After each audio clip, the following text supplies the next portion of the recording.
স্বীকার করছি আবারও মৌসুমীকে বিয়ে করেছে। Thank you so much. মৌসুমীকে চ্যালেঞ্জ করলাম।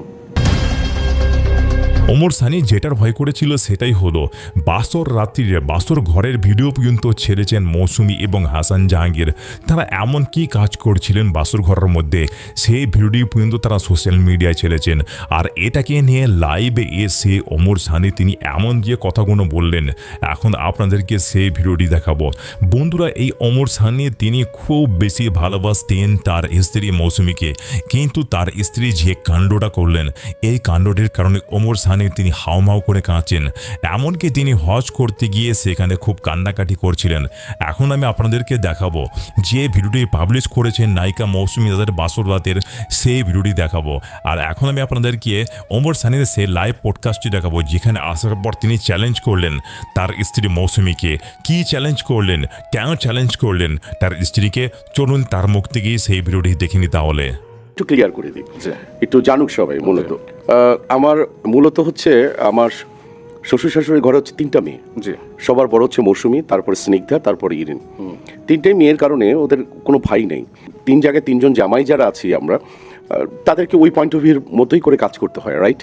দেন ইরিন যখন আটলান্টাতে অবস্থান করছিল এবং স্নিগ্ধা যখন ফ্লোরিডাতে দীর্ঘদিন যাবৎ অবস্থান করছিল, তো আমার শাশুড়ি বেশ অনেক দিন যাবতই অসুস্থ। তো তার এমন একটি কন্ডিশনে গিয়েছে, তাকে কন্ট্রোল করে ওরা কাজ করে দিনের পর দিন, তারপরে তাকে কন্ট্রোল করা, তারপর কাজ ছাড়া একটা মানুষকে আমেরিকার মতো একটি জায়গায় করা ইটস ভেরি ডিফিকাল্ট, রাইট? হ্যাঁ, তো এই জায়গায় তো মৌসুমী পর চিন্তা করলো যে সানি তোমার তো, আমার মাল্টিপল ভিসা ছিল 5 ইয়ার্সে, সেটা শেষ হওয়ার পরে আমি অ্যাপ্লাই করলাম। অ্যাপ্লাই করার কারণে কী কী বিষয় জানি না, ভিসাটা এখনও অ্যাচিভ হয়নি, আর আমি ওই লেভেলের আমি আগ্রহ অতটা প্রকাশ করিনি। দেন মৌসুমী বললো যে দেখো, বাবা গেছে, আমার শ্বশুর গেছে, আমার শাশুড়ি গেছে, আমি যদি আমার মাটার এই যাওয়ার এই টাইমটায় যদি না থাকতে পারি, তাহলে আমি রোজ কিয়ামতের দিন কী করবো আমি? তো অন্তত পৃথিবী কি জানুক না জানুক, তুমি অন্তত আমাকে স্যাক্রিফাইস করো, আমাকে একটু যেতে দাও। আমি অলমোস্ট প্রায় 29 বছর তোমার সংসার করলাম একসাথে, তো আমাকে যেতে দাও। পরে ফাইজাও যাবে। তো আমরা কিন্তু মূলত কয়েক জায়গায় আমি বলেছি যে অনেকের হয় না যে ছেলেরা বড় হয়ে গেলে, মেয়েরা বড় হয়ে গেলে যে একই পথ চলরে, কিন্তু ওই ধরনের কেন জানি না আমরা পারছিলাম না। মেয়ের হোক না বয়স 19 বছর, হোক না 25 বছর, হোক না 50 বছর, কিন্তু বাবা মার কাছে সেই 8 বছরের একটি কিশোর এবং কিশোরী, এটি হয়তোবা ভাবনার বিষয়। আমি পরে চিন্তা করলাম যে না, ঠিক আছে, মাকে দেখবে এবং আমার মেয়েকেও দেখবে। হোপফুলি আমার শাশুড়ির যে কন্ডিশন, প্রায় থাকে হসপিটালে।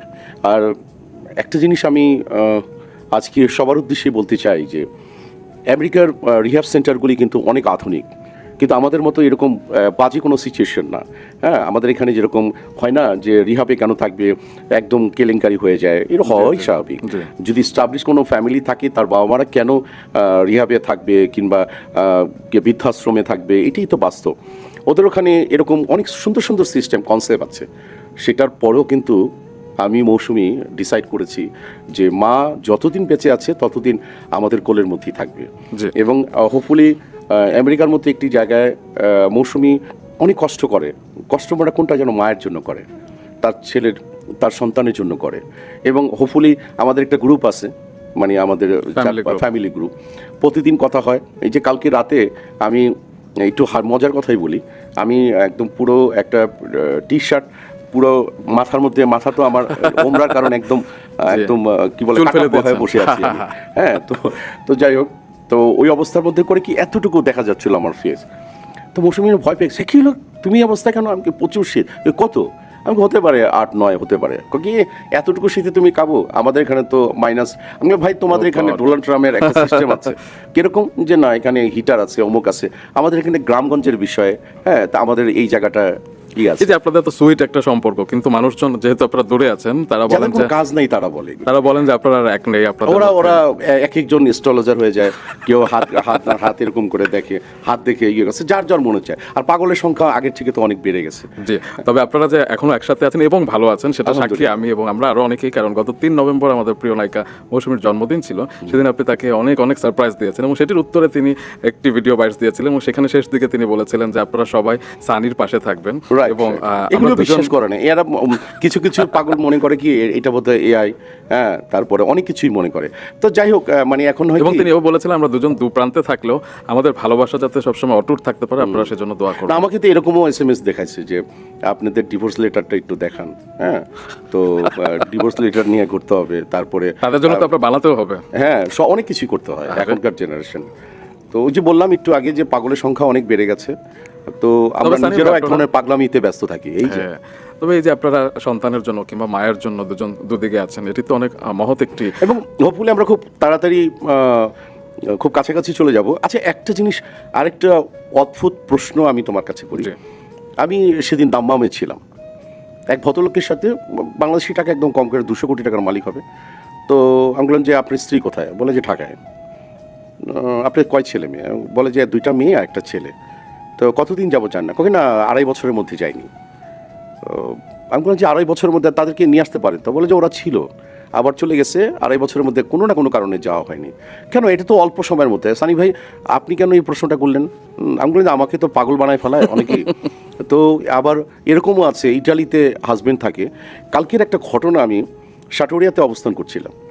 তো একটি ছেলে, বয়স কত হবে, 22-23 হবে, ও অ্যাক্সিডেন্ট করে ইন্তেকাল করেছেন, আল্লাহ তাকে জান্নাত নসিব করুক। পরে ঘটনাটা শুনলাম, ওর বাবা ওকে, ওর বয়স যখন 5 থেকে 6 বছর, তখন তাকে রেখে সাউথ আফ্রিকাতে গিয়েছে। আচ্ছা। কাগজ হয়নি তার জন্য, এবং তাদের যে তার মার সাথে আজকে দীর্ঘ প্রায় 16-17 বছরও মেবি হতে পারে।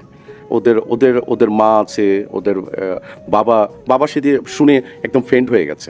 হ্যাঁ, তা আমরা এটাকে উইয়ার্ডলি না ভাবি, হ্যাঁ, এবং বাবা আসতেও পারেনি। আমি এই কারণে এই প্রশ্নটা করলাম, এবং উত্তরটাও আমি দিচ্ছি এই কারণে যে এরকম পরিবারও তো আছে। অবশ্যই। তাহলে এইটা নিয়ে আমাদেরকে নিয়ে এত জল্পনা করে কোনো লাভ সারা জীবন এই পাপের পথে চলে এই জাতীয় কর্মকাণ্ড জড়িত থেকে শেষ জীবনে এটা বললেই কি আসলে ডিলিট হয়? 1993 সালে সালমান শাহের সঙ্গে জুটি বেঁধে রূপালী পর্দায় পা রাখেন চিত্রনায়িকা মৌসুমী। এরপর দর্শকদের উপহার দিয়েছেন অসংখ্য হিট সিনেমা। তার রূপ লাবণ্য আর অভিনয় মুগ্ধ হয়েছেন দর্শক। ভক্তরা ভালোবেসে তার নাম দিয়েছেন প্রিয়দর্শিনী।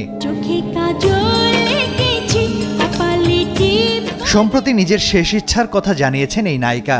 বলেছেন তিনি মারা গেলে তার লাশ যেন কেউ না দেখে, তার ছবি যেন সবাই মোবাইল ফোন থেকে মুছে ফেলেন। মৌসুমী হজে যাওয়ার ইচ্ছার কথাও জানিয়েছেন। নায়িকার সেই বক্তব্য নিয়ে সৃষ্টি হয়েছে মিশ্র প্রতিক্রিয়া, কেউ কেউ সমালোচনাও করেছেন। মৌসুমীর বক্তব্য নিয়ে এবার কথা বলেছেন ইসলামিক গবেষক ও আলোচিত ধর্মীয় বক্তা মিজানুর রহমান আজহারি। শুক্রবার নিজের ইউটিউব চ্যানেলে মৌসুমী প্রসঙ্গে কথা বলেন তিনি। সারা জীবন এই পাপের পথে চলে, সারা জীবন এই জাতীয় কর্মকাণ্ড জড়িত থেকে শেষ জীবনে এটা বললেই কি আসলে ডিলিট হয়? মৌসুমীর নাম উল্লেখ করে মিজানুর রহমান আজহারি বলেন, সম্প্রতি বাংলাদেশে এক চিত্রনায়িকার আকুতির কথা শুনেছি। তিনি বলেছেন মৃত্যুর পর তার সিনেমা ভিডিওগুলো ডিলিট করে দেবেন। সারা জীবন পাপের পথে চলে পাপের কর্মকাণ্ডে জড়িত থেকে শেষ জীবনে এটা বললে কি আসলে ডিলিট হয়ে যায়? চিত্রনায়িকা যে আকুতি পেশ করেছেন, গোটা বিশ্বে দর্শক শ্রোতাদের কাছে তার মুভি ভিডিওগুলোর যে সিন আছে সেগুলো কি আসলে ডিলিট করা সম্ভব? দেখা যাবে মৃত্যুর পরও সেগুলো চলতে থাকবে। এই দৃশ্যগুলো কি আসলে ডিলিট করা সম্ভব? দেখা যাবে যে তিনি মৃত্যুর পরেও এই ভিডিওগুলো চলতে থাকবে। আজহারি আরও বলেন, এই সোশ্যাল মিডিয়ার জগতে নিরঙ্কুশ স্বাধীনতা বলে কিছু নেই। চাইলেই কি সবকিছু ডিলিট করা যায়? তাই শেষ সময় না বুঝে শুরু থেকেই যেন শালীনতা সত্যের পথে থাকে সবাই। আমরা শেষ সময়ে না বুঝে আমরা শালীনতার পথে, আমরা সত্যের পথে, আমরা কল্যাণের পথে যেন এখন থেকেই থাকি। অন্য চিত্রনায়িকাদের উদ্দেশ্যে কথা বলেন আজহারি। তিনি বলেন, এই চিত্রনায়িকার কথা শুনে রূপালী পর্দার অন্যান্যরাও যেন উপলব্ধি করেন তাদের কাজ ও ক্যারিয়ার কি আল্লাহর সন্তুষ্টির পথে আছে। এটা দিয়ে কি আসলে গণমানুষের কল্যাণ হচ্ছে, নাকি অশ্লীলতার দিকে ধাবিত হচ্ছে, এমনটা চিন্তা করার পরামর্শ দিয়েছেন তিনি। শুধু তাই নয়, অন্যান্য নায়িকাদের লাইফস্টাইল ঠিক আছে কিনা তা ভেবে দেখার আহ্বান জানিয়েছেন আজহারি। তিনি আরও বলেন, মানুষের হৃদয়ে একটি নূর থাকে, আর কুরআন একটি নূর। দুই নূর একত্রিত হলে আলোকিত হবে। প্রত্যেকের মধ্যে সেই সত্য আছে, একটু চিন্তা করলেই বেরিয়ে আসবে, সঠিক উত্তর পাওয়া যাবে। বড় পর্দার আমাদের অন্যান্য বোনেরা আমরাও যেন একটু উপলব্ধি করি যে আসলে আমরা কোন পথে হাঁটছি। আমার কাজ, আমার ক্যারিয়ার, আমার পেশা, এটা কি আল্লাহর সন্তুষ্টির পথে আছে?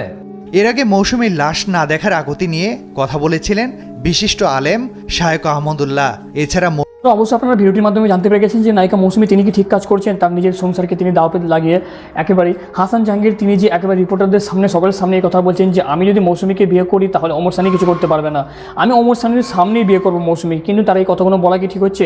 বন্ধুরা এখানে একটা বড় কথা ঘুরপাক খাচ্ছে যে কী ঘটনাটি ঘটেছে, অমর সানি খুলেও বলছে না, এবং মৌসুমী কেন তিনি 3 বছর ধরে তিনি একেবারে যুক্তরাষ্ট্রে পড়ে আছেন। সব কিছুর মধ্যে একটা জাল আছে, যে জালটি দুজনেই খুলতে যাচ্ছে না। বন্ধুরা আপনাদের কি মতামত অবশ্যই কমেন্টে জানিয়ে দেবেন। ধন্যবাদ।